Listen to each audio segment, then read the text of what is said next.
Assalamualaikum warahmatullahi wabarakatuh, sahabat Rania yang dirahmati Allah. Bulan Ramadan telah berjalan 4 hari. Semoga Allah memberikan kita kekuatan untuk terus beribadah di bulan yang penuh berkah ini. Di bulan mulia ini, umat Islam diwajibkan untuk bersyom Ramadan. Hakikat syom Ramadan sering dikaitkan dengan menahan lapar dan haus dari terbit fajar hingga tenggelamnya. Namun, sahabat Rania, hakikat bersyom Ramadan sesungguhnya tidak hanya menahan lapar dan haus. Jauh dari itu, hakikat syom Ramadan memiliki makna luas bagi umat muslim yang menjalaninya. Hakikat syom Ramadan sudah sepatutnya dipahami bagi umat muslim yang sudah memenuhi syarat bersyom Ramadan. Dengan memahami hakikat syom Ramadan, seseorang akan dengan ikhlas dan mengetahui tujuannya dalam bersyom Ramadan.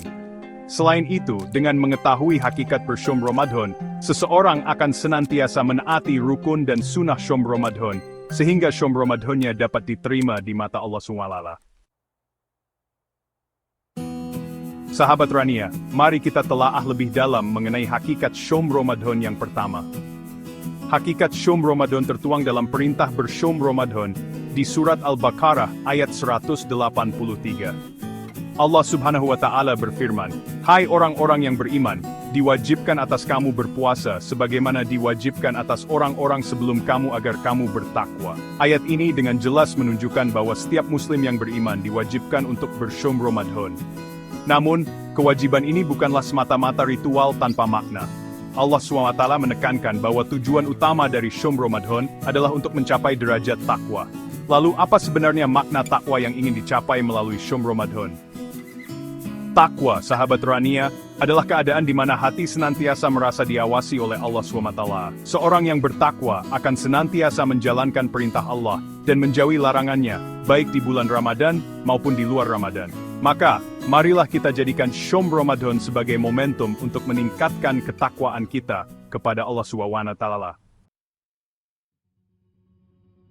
Sahabat Rania, Imam Ghazali, seorang ulama besar dalam Islam, mengemukakan pandangannya mengenai hakikat syom Ramadan. Menurutnya, menjaga nafsu dan syahwat memang sudah cukup bagi ulama fiqh untuk memenuhi syarat sah syom Ramadan. Namun, Imam Ghazali menekankan bahwa syom Ramadan hendaknya tidak hanya berhenti pada tataran lahiriah semata. Beliau mengklasifikasikan syom menjadi 3 tingkatan, yaitu syom awam, syom khusus, dan syom khusus dari orang-orang khusus. Syom awam adalah syom yang hanya menahan lapar dan haus serta menjaga kemaluan. Sedangkan syom khusus adalah syom yang di samping menjaga hal-hal yang membatalkan puasa, juga menjaga pendengaran, pandangan, dan seluruh anggota tubuh dari perbuatan dosa. Adapun tingkatan yang paling tinggi adalah syom khusus dari orang-orang khusus, yaitu syom yang di samping melaksanakan syom khusus juga menjauhkan hati dari kecintaan dunia, serta menahan hati untuk tidak memikirkan hal-hal selain Allah SWT. Sahabat Rania, syom Ramadan memiliki banyak keajaiban, sebagaimana dijelaskan oleh Imam Al-Ghazali. Beliau juga mengingatkan tentang hadis-hadis yang menunjukkan betapa Allah memperlakukan syom Ramadan secara spesial. Rasulullah SAW bersabda, "Setiap amalan kebaikan yang dilakukan oleh manusia akan dilipat gandakan dengan 10 kebaikan semisalnya, hingga 700 kali lipat." Allah Azza wa Jalla berfirman, "Kecuali amalan puasa. Amalan puasa adalah untukku, aku sendiri yang akan membalasnya. Disebabkan dia telah meninggalkan syahwat dan makanan karenaku." Dalam hadits lain, Rasulullah SAW bersabda, "Sungguh, bau mulut orang yang berpuasa lebih harum di sisi Allah daripada bau minyak kasturi." Hadits-hadits ini menunjukkan betapa istimewanya syom Ramadan di sisi Allah SWT.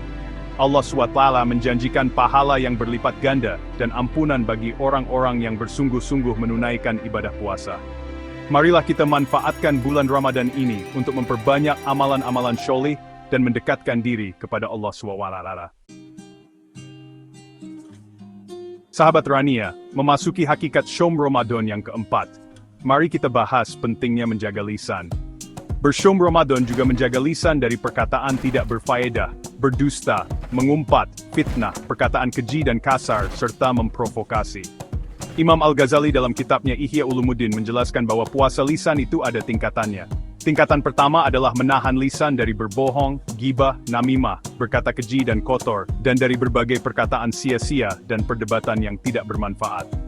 Rasulullah SAW bersabda, "Barang siapa yang tidak meninggalkan perkataan dusta dan beramal dengan dusta, maka Allah tidak butuh dari rasa lapar dan haus yang dia tahan." Di bulan Ramadan, umat Islam dianjurkan lebih banyak berdiam diri serta tidak berbicara yang tidak berfaedah, memperbanyak zikir dan membaca Al-Quran. Sahabat Rania, memasuki hakikat Som Ramadan yang terakhir, mari kita bahas tentang pahala yang luar biasa. Pahala dalam Som Ramadan tidak dilipat gandakan dengan cara tersebut, melainkan pahala pada orang yang bersum Ramadan akan dilipat gandakan menjadi tak terhingga oleh Allah. Hal ini karena dalam bersum Ramadan manusia berusaha untuk meninggalkan segala syahwat karena Allah semata. Allah SWT berfirman, "Setiap amalan anak Adam adalah untuknya kecuali puasa. Puasa itu untukku dan aku sendiri yang akan membalasnya." Dalam hadits qudsi ini, Allah SWT menegaskan bahwa pahala puasa tidak terbatas dan hanya Allah SWT yang mengetahuinya. Ini menunjukkan betapa istimewanya ibadah puasa di sisi Allah SWT.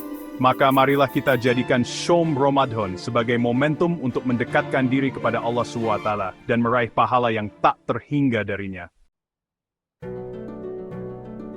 Sahabat Rania, demikianlah 5 hakikat Som Ramadan yang dapat kita renungkan bersama. Semoga penjelasan ini dapat memperdalam makna Som Ramadan dalam sanubari kita.